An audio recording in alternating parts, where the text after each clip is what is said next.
Today, I'm going on a thrifting road trip. Come along with me and see what we can find. If you're new here, my name is Zach and I love thrifting, going to estate sales, and pretty much anything like that. In today's video, I'm gonna do something that I haven't done in a while. I'm gonna go to a thrift store that's a few hours away from me that I've never been to before. And on the way home, I'm gonna stop at as many thrift stores as possible to see what kind of cool stuff we can find. Who knows what other stuff we'll run into on the way back, but hopefully we have a good day and find some cool vintage stuff. Let's get into it. So the first store we're going to is the Salvation Army in Pottsville, Pennsylvania. Like I mentioned, I've never been here before, but when I saw the Old English font on the front, I was really intrigued. Thrift stores nowadays usually have like remodeled looks to them, but this store has a real vintage vibe to it, and you can tell it's been open for a while. The first section I usually go to at a thrift store is the jacket section. And right off the bat, I'm seeing a lot of really cool jackets in here that are old, and the prices aren't crazy at all. Like this jacket right here is only $3, and it's from the 80s, maybe even the 70s. Even though I've only been in this place for like a minute, I can already tell there's a lot of great nature, outdoor wear type clothing in here. I was really tempted to buy this Columbia jacket. It's actually a 2-in-1. When you open it up, you can see the zipper on the inside. If you unzip it, there's actually a fleece jacket on the inside. They wanted $15 for it though, and in the past, I've kind of struggled to sell this kind of jacket, but it is really cool. Outdoor wear is my favorite thing to find while thrifting because it doesn't always matter what brand it is. What matters is the style, the fit, the construction of it. A lot of brands nowadays actually look back to vintage jackets and copy their designs, so you could find the original of something at the thrift store. Like here's a good example of something that doesn't have the brand recognition, but is a really cool jacket. So this is from the brand Camp 7. Never heard of it, but it's a jacket from the 70s. It's only $3 and it's just a nice jacket. This 70s vest is also pretty sick. I had to pass on it though because I've had some trouble selling vests in the past. It's on this vintage Boscov's tag, which I thought was really interesting. My first good find is this vintage Woolrich jacket from the 80s. A lot of Woolrich stuff that I find isn't really branded at all on the outside, and this one has a nice little patch on the front. Everything that I pick up in this video will be shown at the end in the haul portion, so make sure you stick around for that. Something interesting I saw in here was this vintage Notre Dame jacket. This thing, it doesn't have a brand on it at all. It's embroidered on the front and it has embroidery on the back. I thought this was a starter jacket at first, but after looking everywhere for the tag, I only found one on the inside and it doesn't have a brand or anything. So you guys will have to let me know what brand you think this might be. Next, I made my way over to the sweater section, and honestly, this section looked very promising, just seeing all of those sweaters sticking out. But unfortunately, they were either all modern or just super plain patterns, so I didn't end up buying any of the sweaters there. I did pull out this vintage Knights of the Round Table long sleeve polo. I don't know if I've ever found this brand in particular, but I have found a lot that are similar to this, and I just love this style of shirt. I was also going to get this vintage Lee flannel shirt, and when I was checking to make sure all the buttons were there, I noticed this suspicious stain on the front. Good thing I noticed that. I've learned over the years, every time you buy a flannel shirt, you've got to check to make sure it's got all the buttons there. Typically, when someone donates that type of shirt, they donate it for a reason. And typically the reason is because it's missing a button or something. So you always got to check just to make sure. I wasn't sure what to expect out of the t-shirt section, but I found a few vintage shirts right in a line here. I found this vintage Spoil Me with this dog on the front t-shirt. It's on this early 90s jerseys tag. I also found this Help, I'm on the telephone and I can't shut up t-shirt. This thing is also from the early 90s. And then right after that is this early 2000s Penn State versus Notre Dame shirt with a really funny graphic on the back. Never seen this one. So after I was done looking through all the t-shirts, that was pretty much all of them. There wasn't anything too crazy in there. I walked by the women's jacket section and this thing stuck out to me. It's a vintage American Girl doll jacket. This thing is like a Letterman. It's really high quality and it's got stitching on the back. Never found a jacket like this before. This other jacket was right behind it too, and to be honest, I was happy just finding one or two things in here, but I saw something else sticking out. This vintage nature fleece. I freaking love finding jackets like this, and even though it was in the women's section, these things typically fit around a men's XL.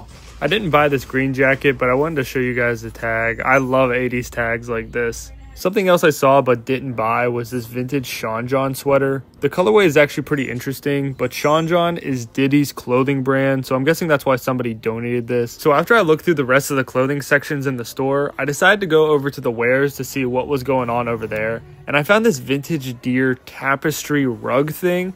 I've seen these a lot over the years, and I'm not really sure what they're meant for. I don't know if they're actually supposed to go on the ground or if it's something you hang up on the wall. I'm always very tempted to buy them though, because there are some pretty cool designs out there. I also found this vintage poster that I had to show you guys. It's got the little vampire on it. I don't know if anybody remembers this movie, but that kid was also in Stuart Little. So that was everything I found in the store. I ended up leaving with 2 bags of clothes for $55. Everything was priced pretty fairly, so I think I got a great deal. When I was leaving, I looked down the street and I saw this clothing rack sticking out. I had a feeling it could be a thrift store, and when I drove up there, to my surprise, it was a thrift store. It was called New Life Thrift Store. Never heard of this before, but I had to go in to check it out. This store wasn't very big, so I was able to look through basically everything really quickly. The only thing I saw that was noteworthy was this vintage Marines jacket. It's really heavyweight and nice. It's got stitching all over it, but they were asking a bit too much for it, so I passed on it. So that first thrift store was actually really good.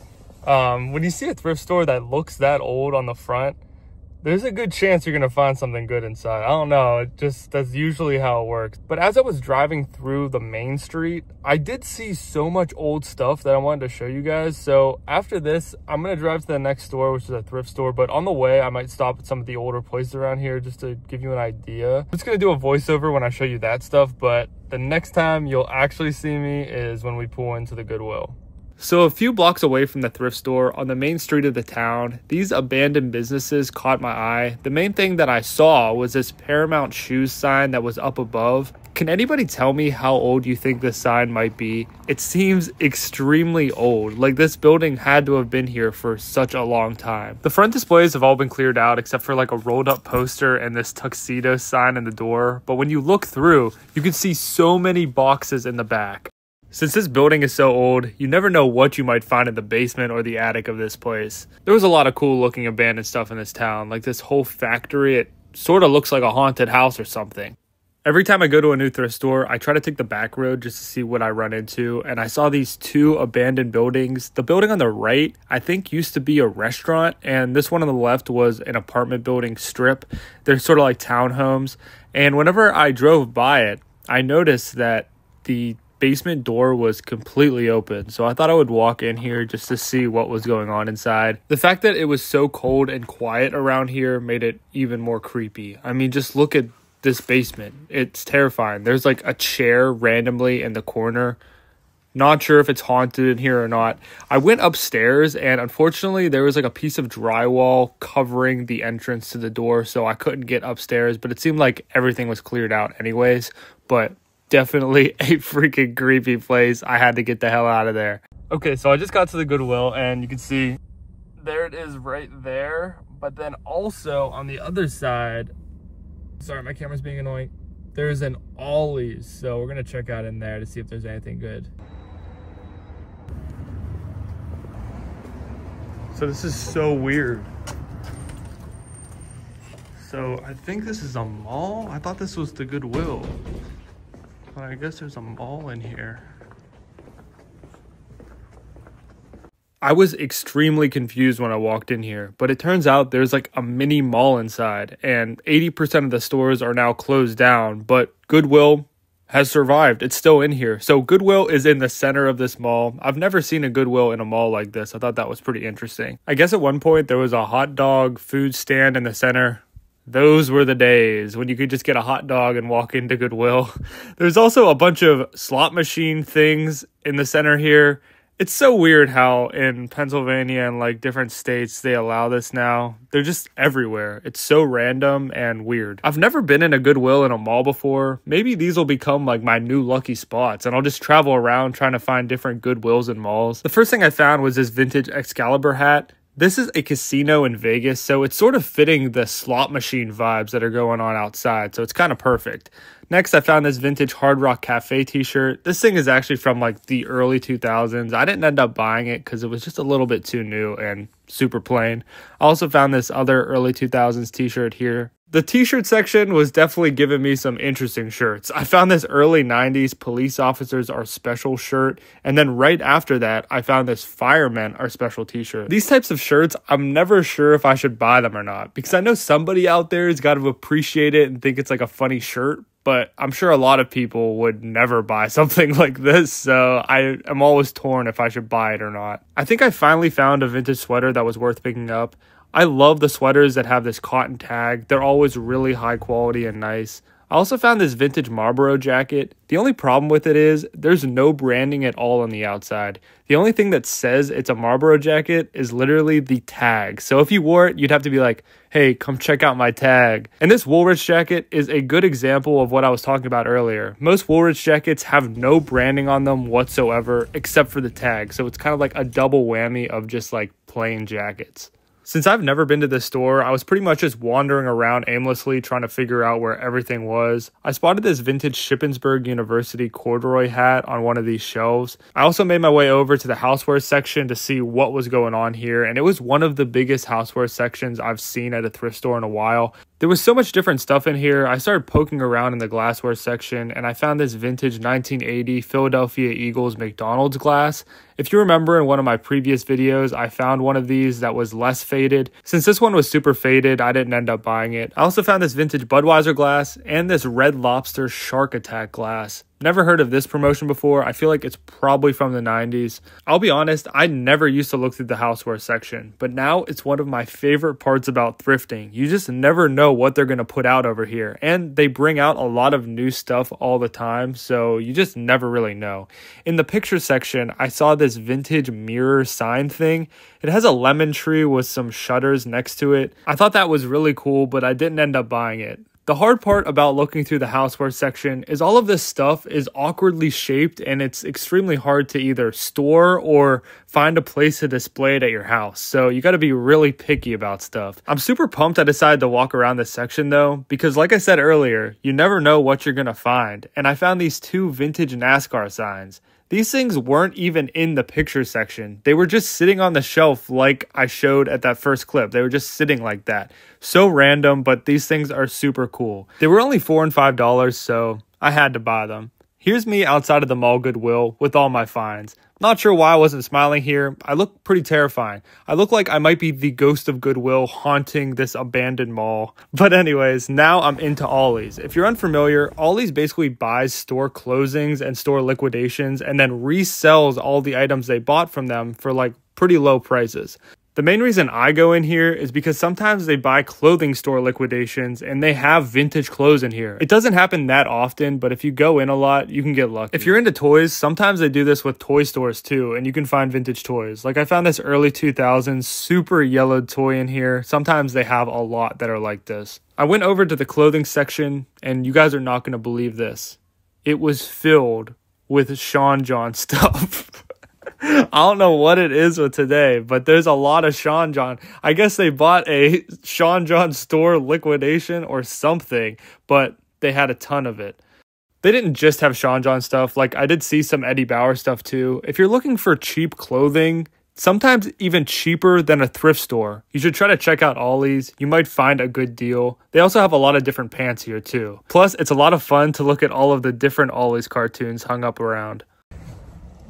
Okay, so there was absolutely nothing in Ollie's. A lot of the clothes were Sean John, which is crazy. I think maybe Sean John used to be sold at like Marshall's or something. Maybe it still is. Maybe that's how Ollie's got it. I know they just buy stuff from stores that like close down, or they don't want to sell a certain product, or a bunch of different reasons. So maybe that's how they got it. Not sure, but I don't know how long it's going to take for them to sell all that Sean John stuff. That's hilarious. Anyways, at Goodwill, I found a few things, but that one Shippensburg hat that was like corduroy, I think the reason why it was up on that little ledge where I originally saw it was because it didn't have a price tag on it. And that Goodwill store was just weird and said they wouldn't sell it to me, even though all the hats were like priced exactly the same. So I'm not sure why they wouldn't. I don't know. I was kind of on the edge about buying it anyway, so I'm not too mad about that, but that is pretty annoying. Imagine you find something amazing and then they won't sell it to you, and it has to go back through to get re-tagged.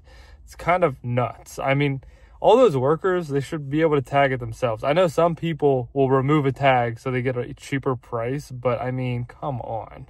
Not really sure where I'm going to go next. I'm going to put in some thrift stores and see if there's anything around the area. Might also try to go to an antique store around here, because I don't know. Sometimes you can find really good antique stores. Sometimes they're really bad. It just depends. Like sometimes you'll go into one and it's like a super fancy store. Like everything in there is like multiple $100s or more. And it's like, who is shopping here? Like, are there enough customers around here to support that? But maybe they only need to sell like 1 or 2 things to stay open. But anyways, sometimes you can find some good antique stores at places like this, especially if it's rural. They can have some good stuff. So we'll see where we can go.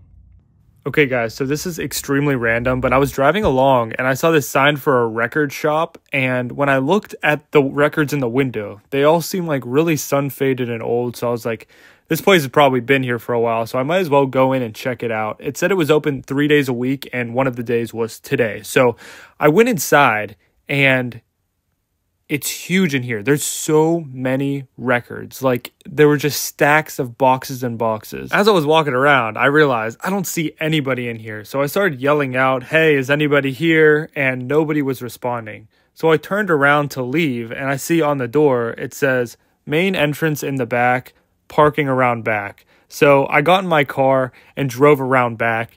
Out back, it was a complete sheet of ice back here, to the point where I didn't even know if my car could park because it was kind of on a hill. But I ended up going through the door upstairs.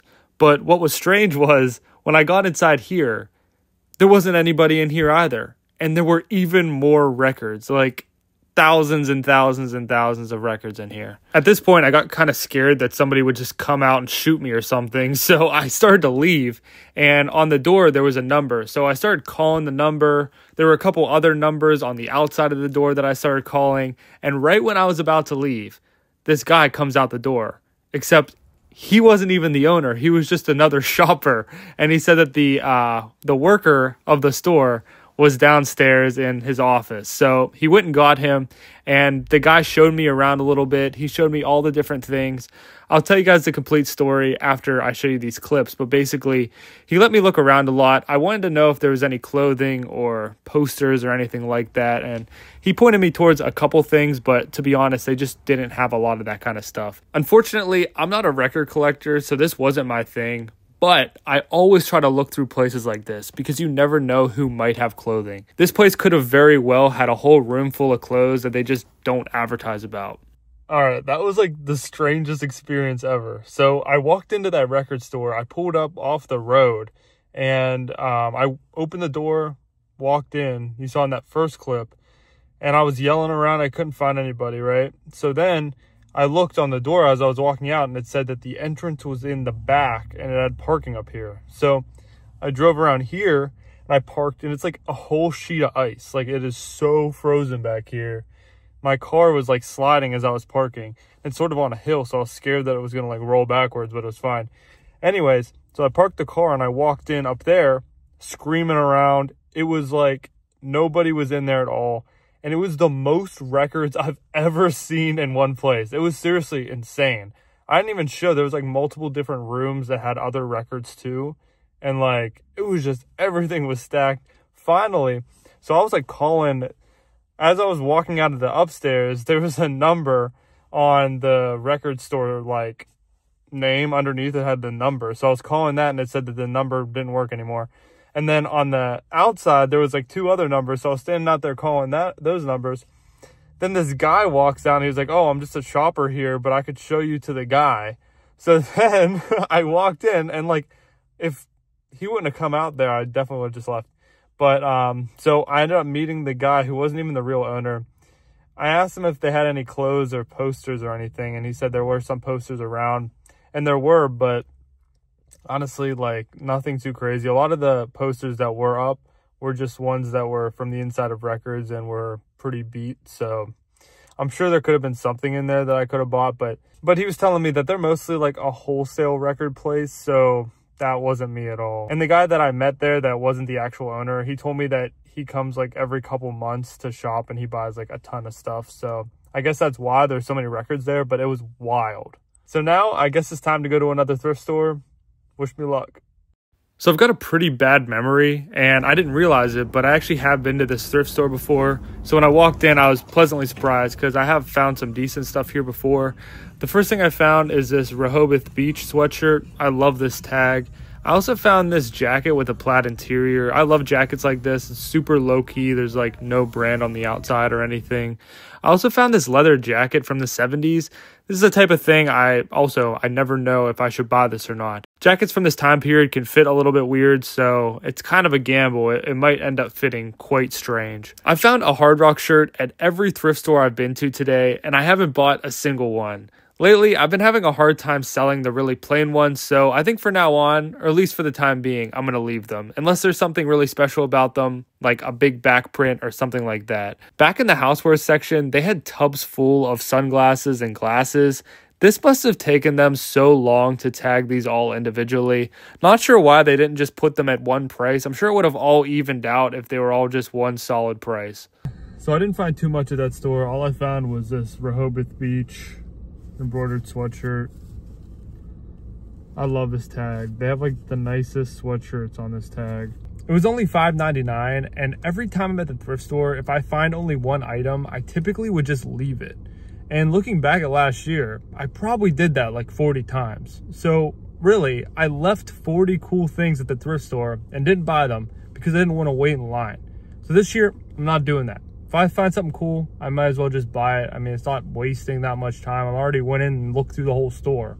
So, I mean, I might as well. Seems like there's another Goodwill pretty close by, so I'm going to go check that one out too, and I'll check in with you guys. So I've never been to this Goodwill before, and it's kind of crazy how different the layouts are for each Goodwill. Like this store, I could easily find the jacket section, but a lot of Goodwills, you got to really search for it. The first thing I found was this Patagonia jacket. It's not super old or anything, but it's in great condition. I also found this Easter grandma cardigan sweater. It's in really good condition still, and it's perfect timing because it's almost springtime. There wasn't much else in the clothing, but I did look through the housewares again, and I found these Oakley goggles. Not sure if they're real or not. They just seemed really lightweight and like not real, to be honest. I also found these Bat Fox goggles. Never heard of that brand before. This clock was kind of cool, and I also found this Vancouver ashtray. I didn't end up buying this, but maybe I should have. Another cool thing I found was this dinosaur coin jar thing. I don't know if you guys remember this from growing up, but it's missing the plastic ball that's supposed to be in the middle. I would have definitely bought it if it had that plastic ball. This Goodwill was my last stop for the day, so let's head back home and check out the entire haul. So let's start with everything I found from the Salvation Army, including my favorite find of the day, this Mountain Fleece jacket. This thing is so cool, and I found it in the women's section hidden away. I also really like this Camp 7 jacket. It's got a lot of great details like the zipper on it. This blue and red Woolrich jacket I found, I was surprised to see it still has its ski lift pass down at the bottom, and it's dated 1991.